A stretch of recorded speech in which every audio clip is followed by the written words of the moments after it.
Hello all my students, सभी को फिर से एक बार बहुत बहुत स्वागत। और अभी चूँकि छुट्टियां चल रही हैं, ये लीजर टाइम में आप कुछ पढ़ाई का भी चर्चा कर सकते हैं, क्योंकि ये आपका फाइनल ईयर है। हम भी बाहर हैं, छुट्टी मना रहे हैं और जगह जगह जाके प्लांट्स का जो वैरायटी है उसको देख रहे हैं और अपने शॉर्ट्स में पोस्ट भी कर रहे हैं, जो आप लोगों ने देखा होगा यूट्यूब में जो चैनल है उसमें।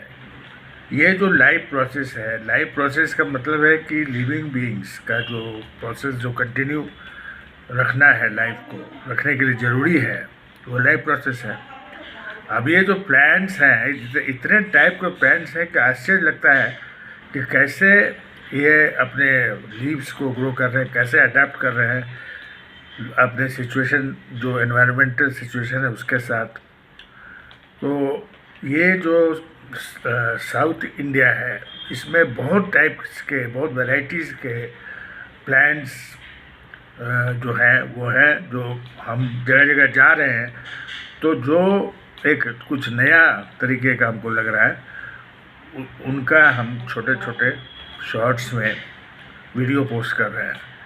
ये एग्ज़ाम्पल में हम लोग बहुत ही प्लांट्स के बारे में पढ़ते हैं लेकिन कभी देखते नहीं हैं। जैसे लीव्स से जो प्रोडक्शन होता है, रिप्रोडक्शन जो लीव्स से होता है, वो उसका एग्ज़ाम्पल हम लोग ब्रायोफाइलम पढ़ते हैं।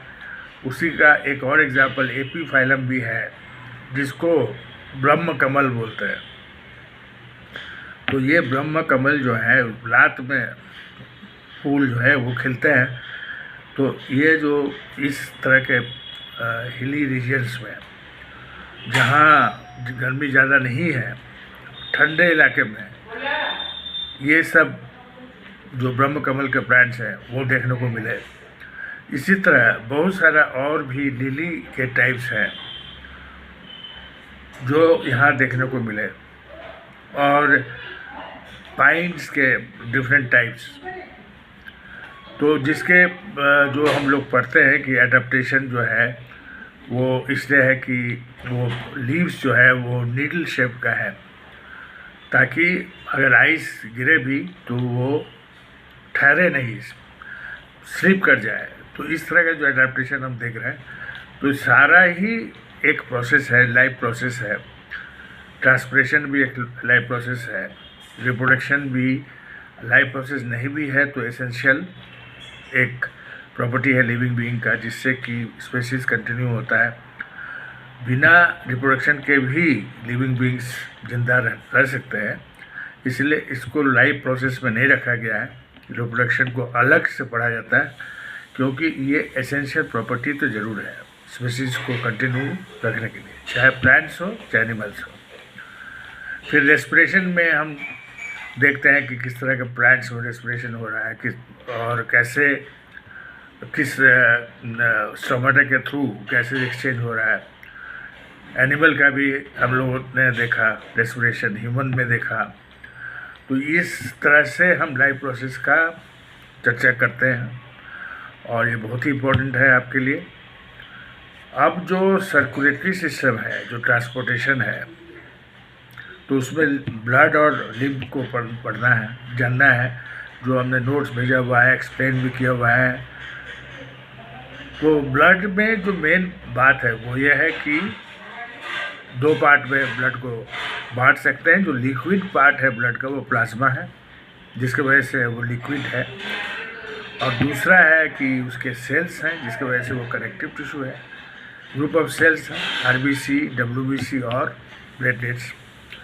तो प्लाज्मा जो है स्टूडेंट्स, तो प्लाज्मा क्या है? लिक्विड है 92%। कुछ प्रोटीन्स इसमें है ज़रूरी, एल्बुमिन है, इम्यूनोग्लोबुलिन है, और आपका फाइब्रिनोजन है। तो ये सब के बारे में हमने क्लास में एक्सप्लेन किया था। ये जो एल्बुमिन है वो बहुत ज़रूरी है ब्लड प्रेशर के लिए। ये जो इम्यूनोग्लोबिन है ये बॉडी के रेजिस्टेंस मैकेनिज्म को बढ़ाता है, और जो फाइब्रिनोजन है वो ब्लड क्लॉटिंग में हेल्प करता है। तो यहाँ पर थोड़ा सा ब्लड क्लॉटिंग का भी चर्चा हम कर लेते हैं, क्योंकि कभी क्वेश्चन आया इससे, तो आप इसको आंसर दे सके। ब्लड क्लॉटिंग में जहाँ भी ब्लड निकल रहा है वहाँ ब्लड प्लेटलेट्स जो है वो क्या करते हैं, थ्रोम्बोप्लास्टिन को रिलीज करते हैं। थ्रोम्बोप्लास्टिन इनएक्टिव प्रोथ्रोम्बिन को थ्रोम्बिन में बदलता है, और ये जो थ्रोम्बिन है यही असली काम को करता है। फाइब्रिनोजेन जो प्रोटीन प्लाज्मा में है उसको फाइब्रिन में चेंज करता है, और वही सॉलिड मास है जो क्लॉट बनाता है, और ब्लड जो है, ब्लीडिंग जो है वो बंद हो जाता है। ये आपका प्लेटलेट का बात हो गया। तो जो ब्लड का जो सेल्स है उसमें ब्लड का सेल्स में आरबीसी, डब्ल्यूबीसी और प्लेटलेट ही है।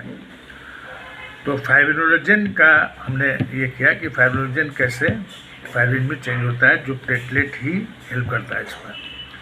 और डब्ल्यूबीसी का मेन काम जो है फैगोसाइटोसिस है, जो एमिगॉइड है शेप में, एमिया की तरह है, इरेगुलर शेप है, सीडोपोडिया है, जिससे वो अपने प्रे को पकड़ता है, बैक्टीरिया को एनगल्व करता है, निगलता है।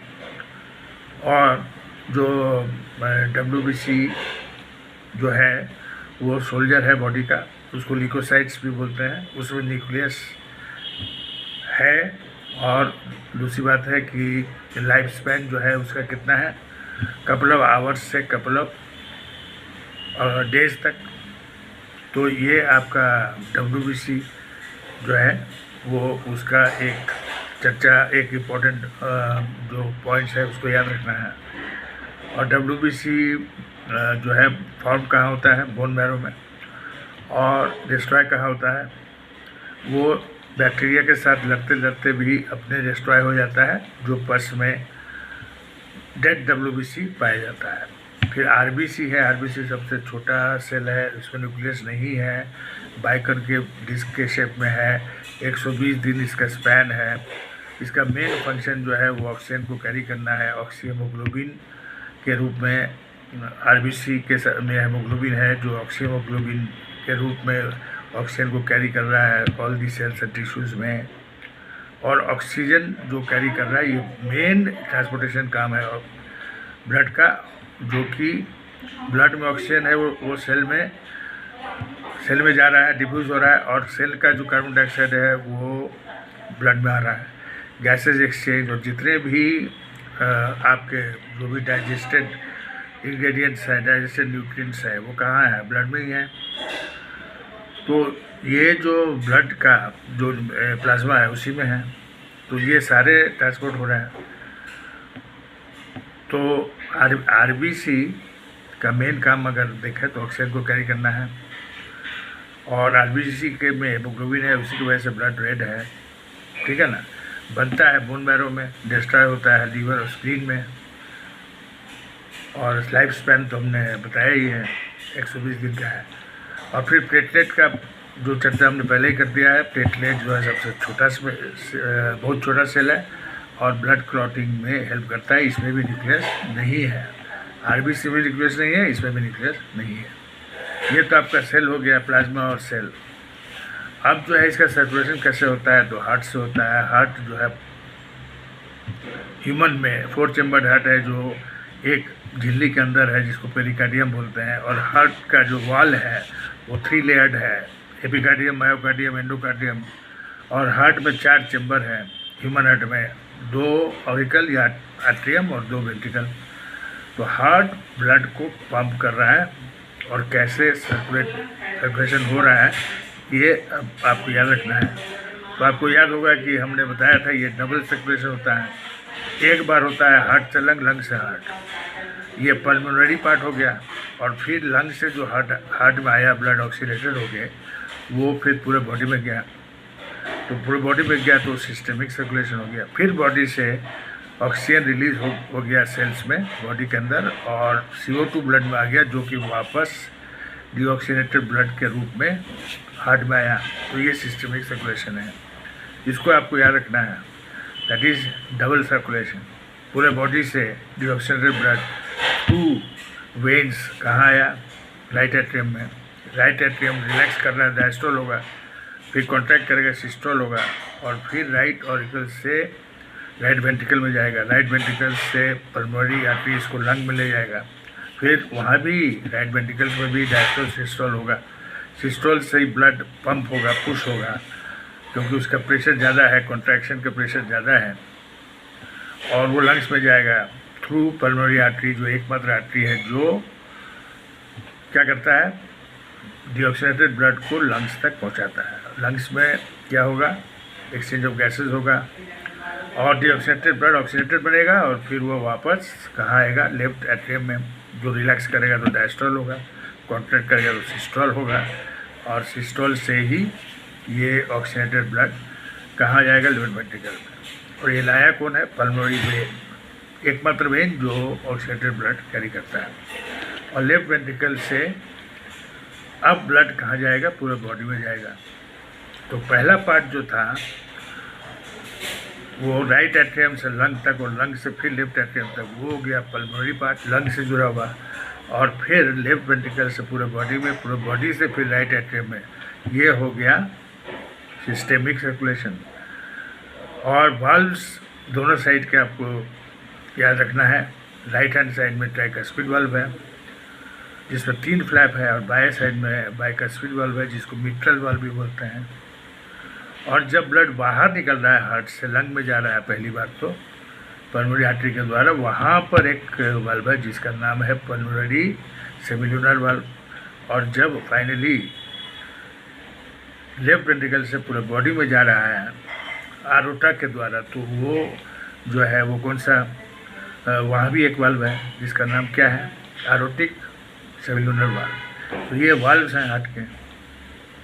और हार्ट चैम्बर इसलिए है कि इसमें ऑक्सीनेटेड और डीऑक्सीनेटेड ब्लड मिक्स ना हो, ताकि पर्याप्त मात्रा में ऑक्सीनेटेड ब्लड ह्यूमन में या मैमल्स में, एनिमल में मिले, जिससे कि हायर एनिमल्स में खास करके और मैमल्स में खास करके, इसलिए कि इंक्लूडिंग ह्यूमन, इसलिए कि ये जो है वार्म ब्लडेड है, बॉडी का टेम्परेचर बाहर के टेम्परेचर से घटता बढ़ता नहीं है, इसके लिए ज़्यादा एनर्जी चाहिए, इसलिए ज़्यादा amount of oxygenated blood cells और टिश्यूज़ में चाहिए फॉर सेलुलर रेस्पिरेशन।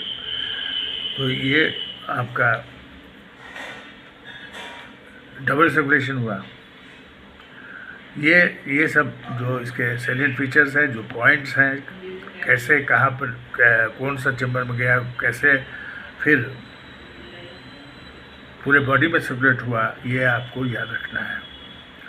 और जब आप डबल सर्कुलेशन और हार्ट के बारे में इतना याद रखेंगे तो फिर वेसल्स के बारे में याद रखना बहुत आसान होगा। आर्टरीज, वेन्स और कैपिलरीज। आर्टरीज मतलब away from heart to body parts. Arteries blood को पूरे बॉडी पार्ट में ले जा रहा है, इसका मतलब ऑक्सीनेटेड ब्लड ले जा रहा है, एक्सेप्ट पल्मोनरी आर्टरी जो डीऑक्सीनेटेड ब्लड कहाँ से कहाँ ले जा रहा है, डीऑक्सीनेटेड ब्लड राइट वेंट्रिकल से लंग तक, पल्मोनरी आर्टरी। अब बाकी सभी आर्टरीज ऑक्सीनेटेड ब्लड ले जा रहे हैं हार्ट से पूरे बॉडी पार्ट्स तक। और आर्टरीज का जो वॉल है वो थिक है, इसलिए कि ब्लड जो है हाई स्पीड में फ्लो कर रहा है, हाई प्रेशर में फ्लो कर रहा है। इसलिए क्वेश्चन कभी आता है कि आर्टरीज के वॉल थिक क्यों है, तो ये आंसर है। क्वेश्चन कभी कभी ये भी आता है कि लेफ्ट वेंट्रिकल का वॉल सबसे ज़्यादा थिक क्यों है राइट वेंट्रिकल से भी।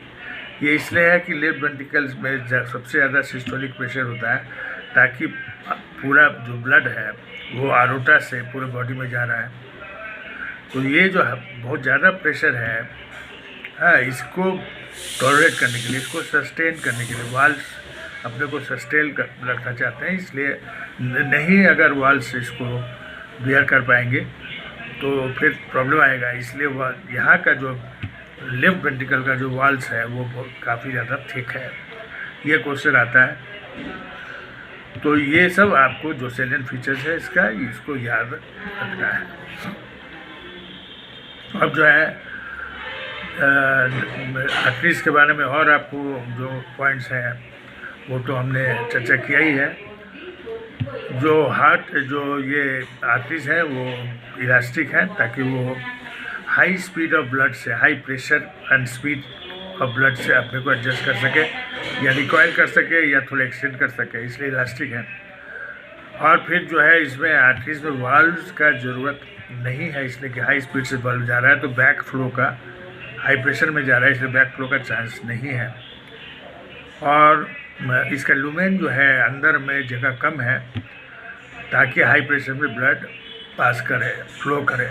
और वेन्स का जो है जनरली वेन्स है टुवर्ड्स द हार्ट, मतलब बॉडी से ब्लड हार्ट में आ रहा है, deoxygenated blood, except primary vein जो कि क्या कर रहा है, लंग से ब्लड को लेफ्ट एट्रियम तक ला रहा है, लेफ्ट एट्रियम को हार्ट तक ला रहा है, वो प्राइमरी वेन है।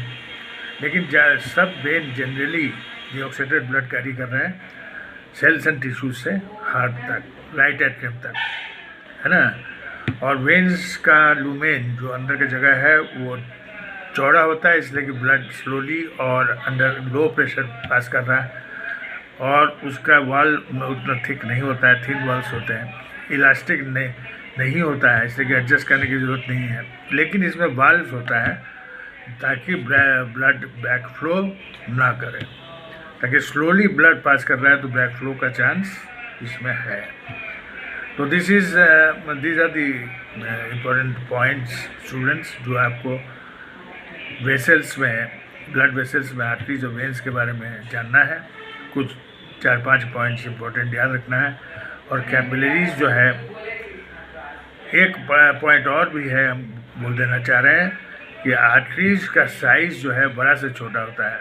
सबसे बड़ा आर्टरी आरोटा है, उसके बाद आर्टरीज है, उसके बाद आर्ट्रियोल्स है, आर्ट्रियोल्स के बाद कैपिलरीज है।